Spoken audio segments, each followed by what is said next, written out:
আসসালামু আলাইকুম প্রিয় ছাত্রছাত্রীরা, আশা করবো তোমরা তোমাদের পরিবার পরিজন নিয়ে ভালো আছো, সুস্থ আছো। এখন আমি সপ্তম শ্রেণী গণিত ক্লাস নিব। তো দেখো, আমরা অনুশীলনী 1.2 করছিলাম, 1.2 এর 23 নম্বর সৃজনশীলটা করছিলাম, যার দুইটা অঙ্ক আমরা রেডি করেছি। দুইটা সৃজনশীলের দুইটা অংশ ক আর খ করেছি।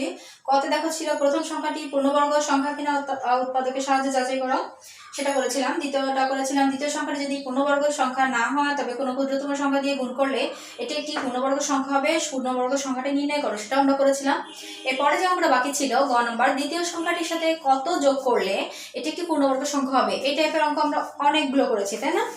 আচ্ছা, সেম দেখো তোমাদের পাঠ্য বই 14 পেজের 11 নম্বর যে উদাহরণটা আছে, 11 নম্বর উদাহরণের গ নাম্বারটা সেম, একই সেম জিনিস, যা যা লিখতে হবে সেম, তারপরেও আমি তোমাদের করে দিব। অর্থাৎ লেখাটা একই। দেখো তোমাদের পাঠ্য বইয়ের 14 পেজ, ঠিক আছে? 14 পেজের যে গ নাম্বারটা আছে, যে লাস্টের যেটা, সেটা হচ্ছে তোমাদের সেম, অর্থাৎ 23 নম্বরের গটা সেম। তো আমরা লিখবোটা কি? দ্বিতীয় সংখ্যাটা, তাই না?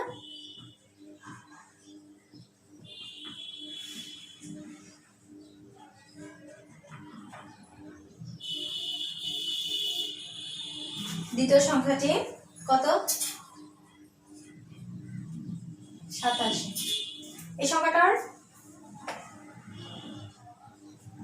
বর্গমূল করতে হবে, ভাগ প্রক্রিয়া।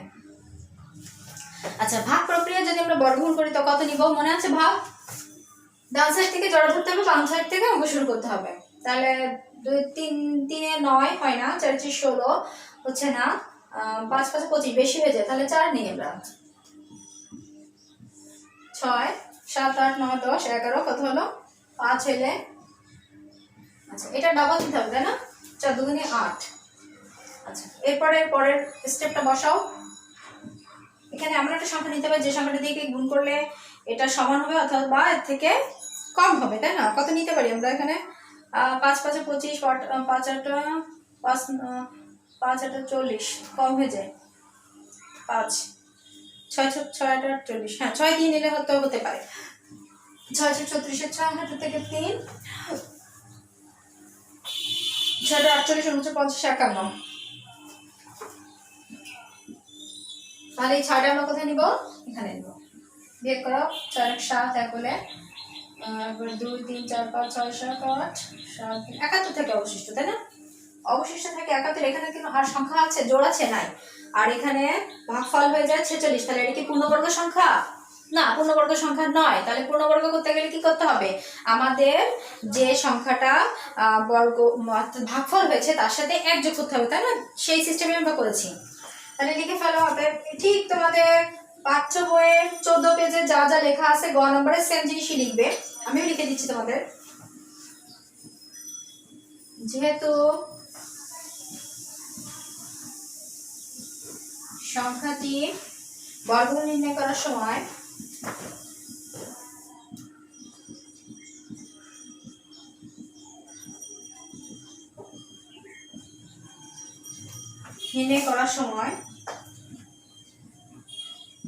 ভাগশেষ 71 আছে, সেহেতু সংখ্যাটি পূর্ণবর্গ নয়।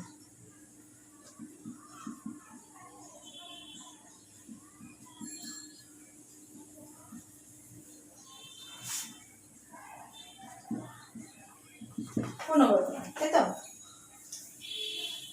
আরো লেখা আছে যেটা আমরা উপরে লিখবো, উপরের অংশটা একটু মুছে দিই তাহলে সুবিধা হয়। নিচে আরেকটা অংশ লিখবো। তাহলে এটার সাথে কত যোগ করতে হবে? 2187 এর সাথে কোনো একটি ক্ষুদ্রতম সংখ্যা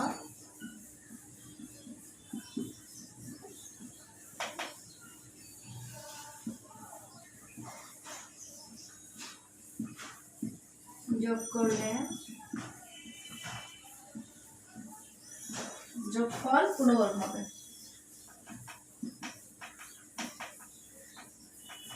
তাই তো? তাহলে পুরো অংশটা মুছে দিই।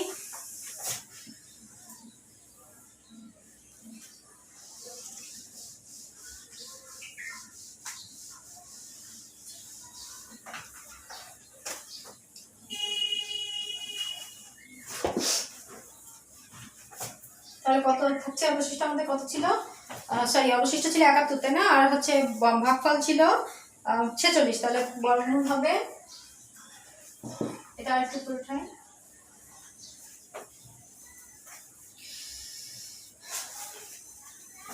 46 প্লাস 1 সমান 47 এর বর্গ, 47 এর বর্গ।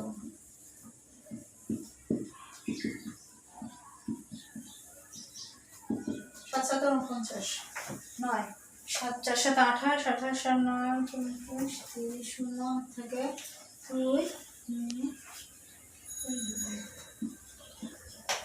ওকে, এটা মুছে দিলাম। বই যা আছে বুবু সেই জিনিসটাই হবে। আচ্ছা 2209, আচ্ছা 2209 এবং এর সাথে কি করতে হবে, 2209 হলো, আর আমাদের আছে হতে 2187 থেকে বিয়োগ দিতে হবে, তাই তো? অর্থাৎ এত এর সাথে কত, অর্থাৎ সংখ্যাটি 2209 মাইনাস হচ্ছে 2187, 8 9 2000 8 9 10 22, তাই না? অতএব নির্ণয় ক্ষুদ্রতম সংখ্যাটি হচ্ছে 22। তাহলে লিখবো কি, আমরা লিখবো অতএব নির্ণয় ক্ষুদ্রতম সংখ্যাটি 22, বা নির্ণয় সংখ্যাটির সাথে অর্থাৎ দ্বিতীয় সংখ্যাটির সাথে যা আছে সেভাবে লিখে দিই। দ্বিতীয় সংখ্যাটির সাথে 22 যোগ করলে এটি একটি পূর্ণবর্গ সংখ্যা হবে, সেভাবে লিখলে আমাদের সব থেকে ভালো হয়, অর্থাৎ কোশ্চেন অ্যান্সারের সাথে সামঞ্জস্যপূর্ণ থাকে। তাহলে লিখবো হচ্ছে দ্বিতীয় সংখ্যাটির সাথে নির্ণয় দিই, অতএব নির্ণয়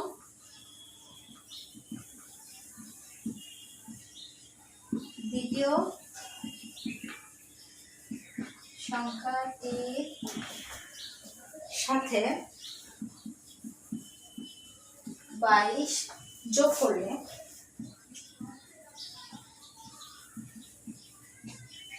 এটা একটি পূর্ণবর্গ সংখ্যা হবে।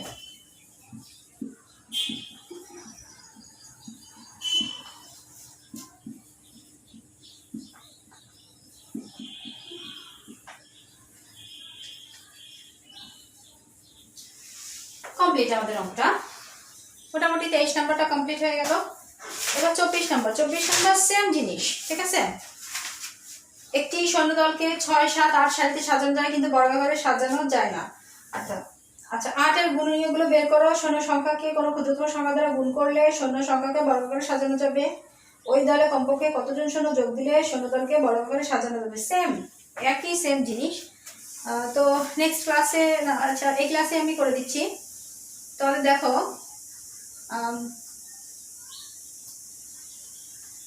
মানে এই অঙ্কটা যেমন করেছি, ঠিক আছে? 23 নাম্বার সৃজনশীল যেমন করেছি, 24 নাম্বার সৃজনশীল সেম। সো 24 নাম্বারে তোমরা একটু ট্রাই করো, ঠিক আছে? ট্রাই করো, ইনশাআল্লাহ পারবে।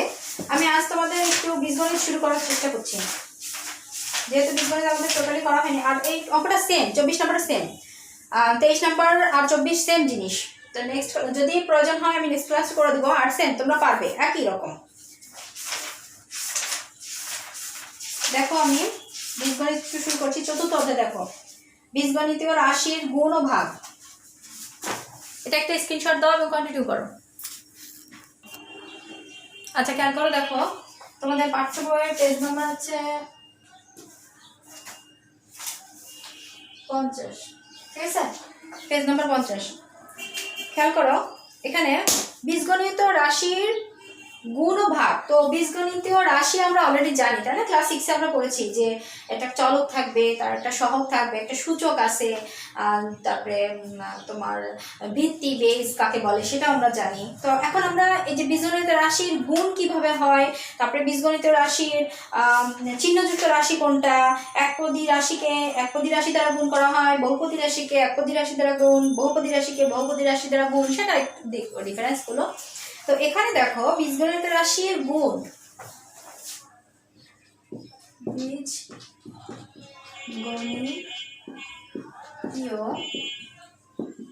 রাশির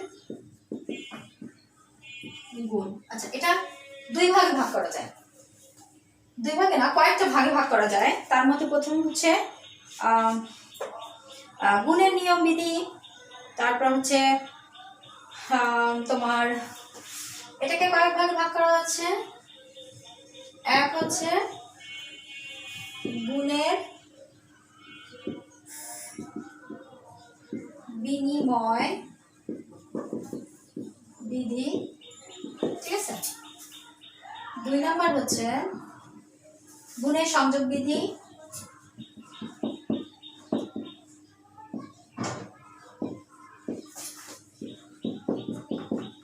3 নাম্বার হচ্ছে গুণের সূচক বিধি।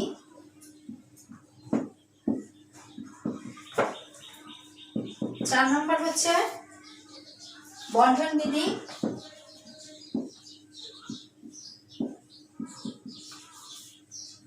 5 নাম্বার হচ্ছে, আচ্ছা এই করে আছে বীজগণিত রাশির গুণ হচ্ছে এটা 4.1,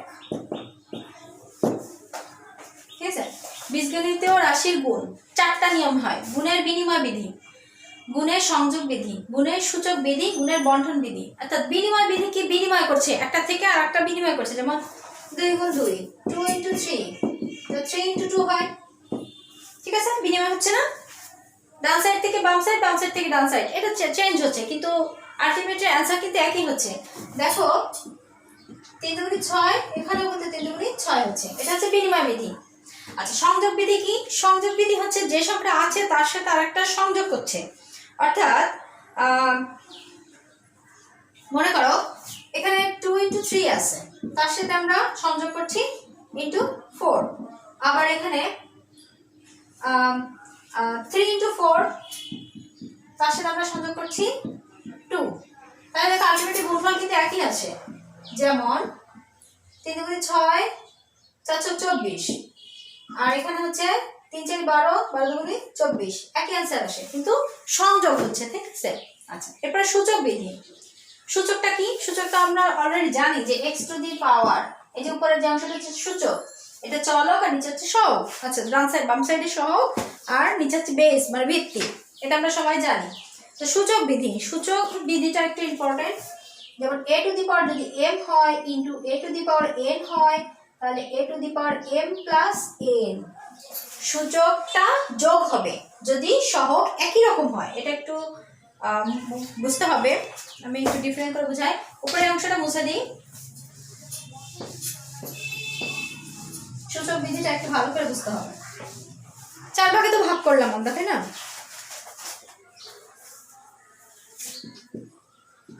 গুণের সূচক বিধি। আচ্ছা a to the power m into a to the power n, এটা কি সহগ, তাই না? আর উপরে যেটা থাকে সেটা হচ্ছে সূচক, সহগ আর সূচক।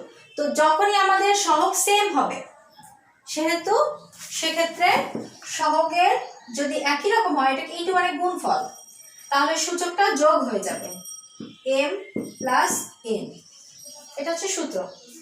আর যদি এটা গুণের যদি ভাগ হয়,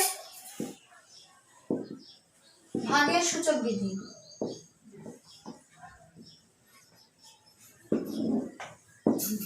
এটা গুণের সূচক বিধি, আমরা দেখছি ভাগের সূচক বিধি। যদি এখানে গুণ না হয়ে ভাগ হয়, a to the power m ভাগ a to the power n হয়, সেক্ষেত্রে আমরা কি করব? আচ্ছা এটা আবার ডিফারেন্স ভাবে লেখা যায়, কিভাবে লেখা যায় সেটা একটু দেখি। ইনটু দিয়ে লেখা যায়, এটা তো ইনটু, তো বীজগণিতের ভাষা ইনটু, অনেকে এটা বুঝবে না, তাই তো m প্লাস n।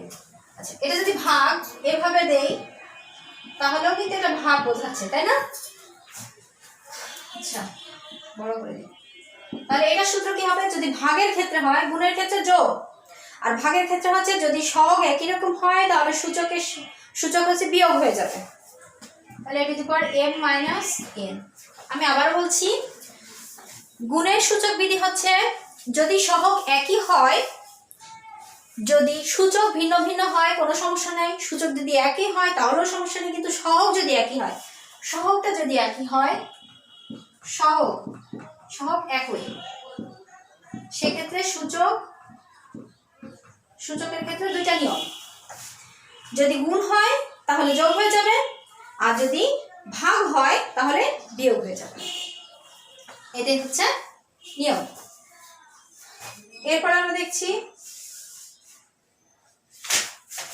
চিহ্নযুক্ত রাশির গুণ, তারপরে একপদী রাশির গুণ, এরপরে চিহ্ন ক্ষেত্রে আসে। এটা একটু ইম্পর্টেন্ট জিনিস, এটা একটা স্ক্রিনশট দেবো, কন্টিনিউ করো, মুছে দিব।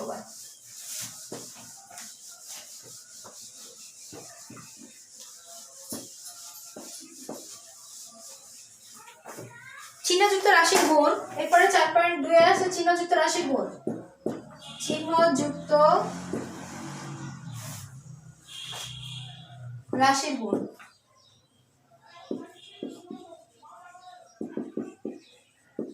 চিহ্নযুক্ত রাশির গুণ, চিহ্নযুক্ত রাশির গুণের ক্ষেত্রে কি হবে দেখো, মাইনাস প্লাস, তাই না? আমরা তো জানি যে মাইনাসে মাইনাসে প্লাস, প্লাসে মাইনাসে মাইনাস, মাইনাসে প্লাসে মাইনাস, প্লাস প্লাস প্লাস, এটা কি যোগ বিয়োগ গুণ ভাগ সবার ক্ষেত্রে, তাই না? কিন্তু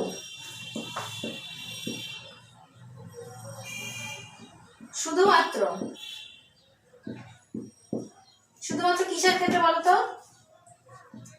যোগ আর বিয়োগের ক্ষেত্রে, যেটা বড় সংখ্যা যোগ বিয়োগ গুণ ভাগ সেম নিয়মে হবে ঠিক, কিন্তু যেটা বড় সংখ্যা সেটার আগে যে চিহ্নটা থাকবে আমরা সেটাই বসাবো, তাই না? আচ্ছা, তো এটাই হচ্ছে চিহ্নযুক্ত রাশির গুণ।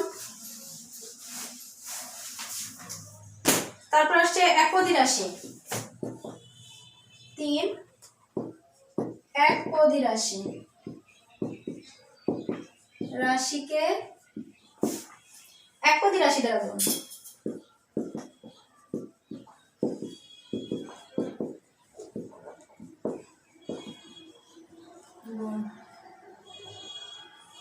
একপদী রাশিকে একপদী রাশি দ্বারা গুণ, অর্থাৎ মনে করো 5x to the power square y to the power 4, এটা একপদী রাশি, ইনটু হচ্ছে 3x স্কয়ার y কিউব। একপদী রাশিকে একপদী রাশি দ্বারা গুণ। এখানে কিন্তু মনে করো x, আচ্ছা এটা না দিয়ে আমরা ছোট একটা রাশি দিই, যেমন a ইনটু a, এটা একটা একপদী রাশি, এটা একটা একপদী রাশি, ঠিক আছে? বা a ইনটু b, একপদী রাশি দ্বারা গুণ a b, ঠিক আছে? এরপরে আসতেছে 4.4, 4.4 বলা হচ্ছে বহুপদী রাশিকে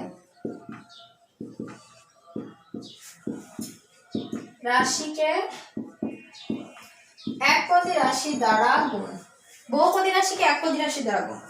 বহুপদী রাশি মনে করো a প্লাস b, এটা বহুপদী, ঠিক আছে? এটাকে কত দ্বারা গুণ করতে হবে? একপদী রাশি দ্বারা গুণ করতে হবে। বহুপদীকে একপদী দ্বারা গুণ হতে পারে a plus b plus c plus d ও হতে পারে, কোনো সমস্যা নেই। মনে করো এখানে b দ্বারা গুণ করছো, ঠিক আছে? এখানে যে রাশি থাকুক, যে পদী থাকুক, সেটা বহুপদী, ঠিক আছে? এরপরে 4.5 কি বলা হয়েছে?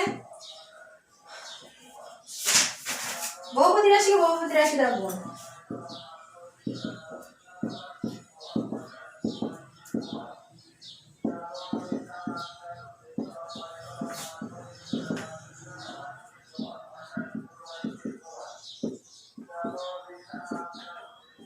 আচ্ছা, আমরা প্রথমে দেখেছি একপদী রাশি দ্বারা একপদী রাশি গুণ গেল, এরপর হচ্ছে বহুপদী রাশিকে একপদী রাশি দ্বারা গুণ হলো, এরপর বহুপদী রাশিকে বহুপদী রাশি দ্বারা গুণ। বহুপদী রাশি মনে করো a প্লাস b একটা বহুপদী রাশি, আবার c প্লাস d একটা বহুপদী রাশি, অর্থাৎ এটা দ্বারা গুণ। তো আমরা কিভাবে করব সেটা একটু খেয়াল করি, তাই না? শুধু লিখে গেলে তো হবে না, তাই না? কিভাবে করব সেটা একটু দেখতে হবে। এটা যদি করি আমরা a প্লাস b কে যদি, অর্থাৎ দ্বিপদী রাশি, এটা দ্বিপদী, একটা দুটো রাশি দ্বিপদী রাশি, একপদী দ্বারা গুণ করে, তাহলে কি হবে? প্রথমটা দিয়ে প্রথমটার সাথে গুণ হবে, অর্থাৎ এটার সাথে একবার এটা গুণ, আবার এটার সাথে একবার এটা গুণ, তাই তো? সেই নিয়মেই তো হবে। তাহলে a গুণ a, এখানে প্লাস চিহ্ন বসে যাবে, a গুণ b গুণ a সমান কি হলো? a square plus ab। Clear? আবার এক্ষেত্রে দেখো কি হয়, এটা অলরেডি আমরা একটা তোমার পাটিগণিতও করেছি, তাই না? প্রথম যে রাশিটা সেটার পর দিয়ে প্রথমটার সাথে গুণ, আবার এটা দিয়ে দ্বিতীয়টার সাথে গুণ, আবার দ্বিতীয়টা দিয়ে প্রথমটার সাথে গুণ, আবার দ্বিতীয় পরোটা দিয়ে দ্বিতীয়টার সাথে গুণ। ঠিক আছে, কিভাবে সেটা দেখো। এ গুণ সি, এখানে প্লাস চিহ্ন আছে, প্লাস, এখানে প্লাস, প্লাসে প্লাসে প্লাস, এ গুণ ডি। আচ্ছা, এবার আছে প্লাস, প্লাস চিহ্ন দাও, B plus C, B into C, এই তো দ্বিতীয়টার সাথে গুণ প্রথমটার সাথে গুণ শেষ, তাহলে বি ইন্টু সি, আবার প্লাসে প্লাসে প্লাস, বি ইন্টু ডি। আচ্ছা, তাহলে এ সি, তো এখানে একটা সিরিয়াল সিকোয়েন্স আছে তোমাদের এ বি সি ডি, তাই না? আমরা এখানে একটু রাফ করি, সিকোয়েন্সটা হচ্ছে এরকম, তো দেখি একটু সরা যাচ্ছে, তাই না? অনেক সরে গিয়েছিল।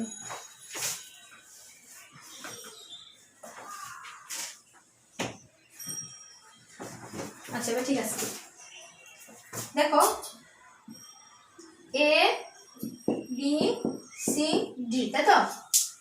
এখানে যখন আমরা সিকোয়েন্স মেনটেন করব তখন কেমন হবে, A B B C C D, ঠিক আছে? সরি, এ বি সি যদি A B B C C A, ঠিক আছে? এরকম ভাবে মেনটেন করতে হবে। তো এখানে আমরা কি লিখতে পারি, এসি না লিখলে সি এ লিখতে পারি, এসি লিখলেও কোনো সমস্যা নেই, C A plus AD plus BC plus BD, এটা হচ্ছে আমাদের বহুপদী রাশিকে বহুপদী রাশি দ্বারা গুণ। এখন যদি এখানে সেম কোনো রাশি থেকে থাকে তাহলে সেটা যোগ হবে, আর সেম রাশি না থাকে তাহলে যোগ হবে না। তো আমরা একটা উদাহরণ করতে পারি, তাই তো? উদাহরণ করতে পারি, তার আগে আমি একটু ঠিক করে নিই। খেয়াল করো, এতক্ষণ আমরা সূত্রগুলো শিখলাম, এরপরে দেখো পেজ নাম্বার 52, উদাহরণ 1, খুব ইজি একটা অঙ্ক, 5x square y to the power 4 K 3x square y to the power cube দ্বারা ভাগ করো, দ্বারা গুণ না ভাগ, গুণ করো, গুণ করো। আচ্ছা, এতকে এত দ্বারা গুণ করো, তাহলে কিভাবে করবো, সমাধান কি?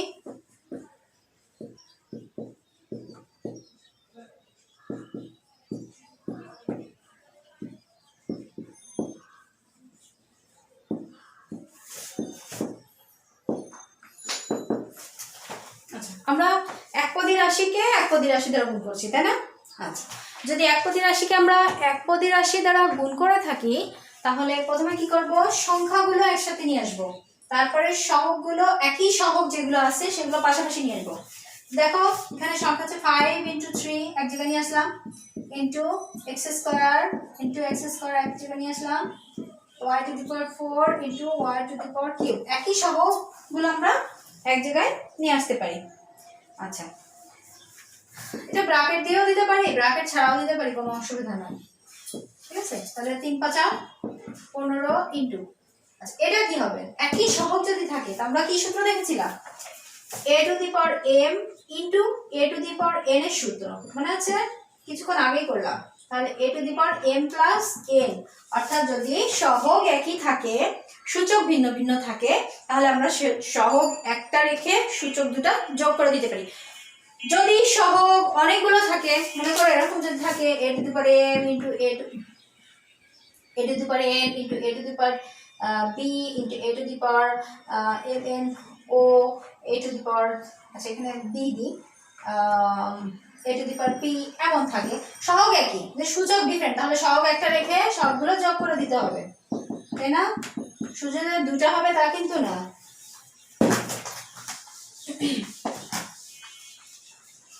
তাহলে সূত্রটা কি হবে আমাদের, x একটা রেখে দিব, দুইটা সহগ যোগ করে দিব, ইন্টু এখানে কি আছে, একটা সহগ রাখবো, সূচকগুলো যোগ করে দিব, 15 into x to the power 4 into y to the পাওয়ার 3 3 3 6 7, এবার সবগুলো গুণ করো 15 x to the power 4 y to the power 7।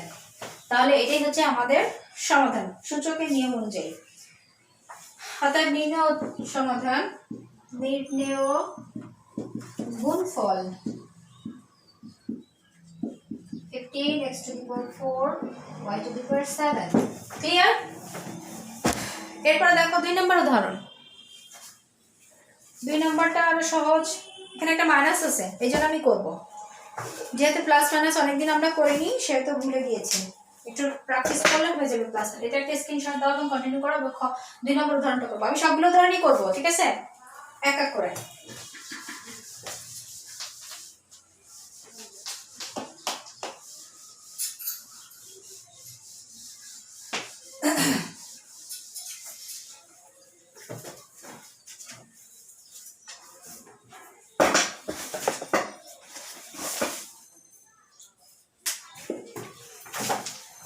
খেয়াল করো 2 নম্বর উদাহরণ 2 লিখি, তাহলে সুবিধা হবে সবার জন্য। উদাহরণ 2, 12a square x y square k minus 6a x to the power cube b, তাই তো? 6a x to the power cube b দ্বারা গুণ করতে হবে। আচ্ছা, গুণ করো। সমাধান,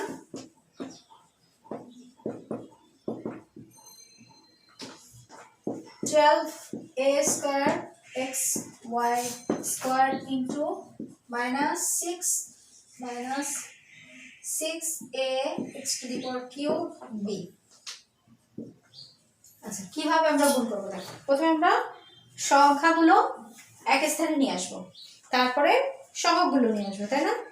আচ্ছা, সংখ্যাগুলো নিয়ে আসার সময় দেখো এখানে যে সংখ্যাটা আছে, অর্থাৎ এখানে যে রাশিটা আছে সেটার পূর্বে মাইনাস দেওয়া আছে, অর্থাৎ একটা মাইনাস আমরা এখানে রাখতে পারি, বাকিগুলো সব প্লাস ধরে নিতে পারি। তাহলে 12 ইন্টু মাইনাস 6, ক্লিয়ার?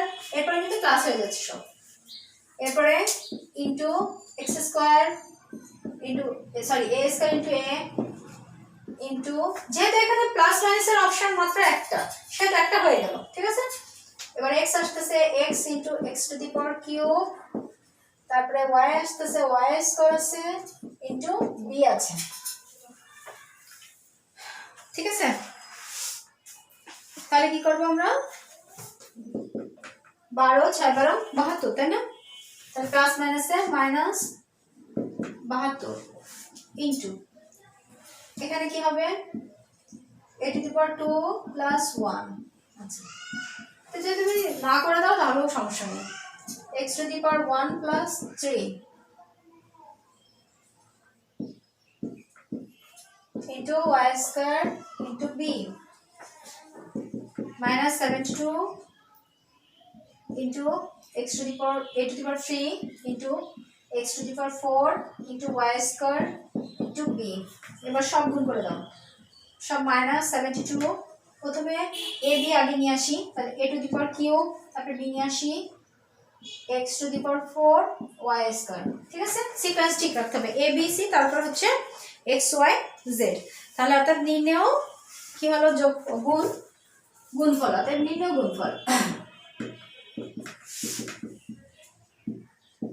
গুণফল minus 72 a to the power 3 b x to the power 4 y square।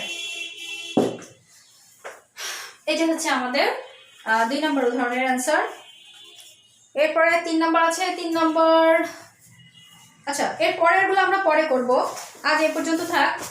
তো দেখো বীজগণিতের রাশির গুণ তোমরা একটু বাসায় প্র্যাকটিস করবে। এখানে যেগুলো আমি লিখে দিলাম তোমাদের পেজ নাম্বার 50, এখানে বীজগণিতের রাশির গুণ ও ভাগ, এখানে ভাগ পরের অনুশীলনীতে দেওয়া আছে। গুণটা আমরা এই অনুশীলনীতে করব। তো গুণের ক্ষেত্রে দেখো যে রুলসগুলো আমি লিখলাম সেগুলো একটু মুখস্থ করে ফেলতে হবে, ঠিক আছে? শুধু দেখলে হবে না, মুখস্থ করতে হবে, সেই সাথে প্র্যাকটিস করতে হবে। আর উদাহরণ 1 করেছি, 2 করেছি, 3 4 সেম নিয়মে। তারপরে দেখো একটা কাজ দেওয়া আছে, এখানে একটা বক্স আছে, এখানে বক্সে বলা হয়েছে গুণ করো, ক খ গ ঘ সেম জিনিস আছে, সেগুলো একটু বাসায় প্র্যাকটিস করবে। আমি তারপরেও করিয়ে দেবো তোমাদের। নেক্সট ক্লাসে আমি উদাহরণ 3 থেকে শুরু করবো, তারপরে কন্টিনিউ করতে থাকবো। তো সবাই বাসায় একটু প্র্যাকটিস করো, সবাই ভালো থাকো, সুস্থ থাকো, ইনশাল্লাহ নেক্সট ক্লাসে দেখা হবে। তো আল্লাহ হাফেজ।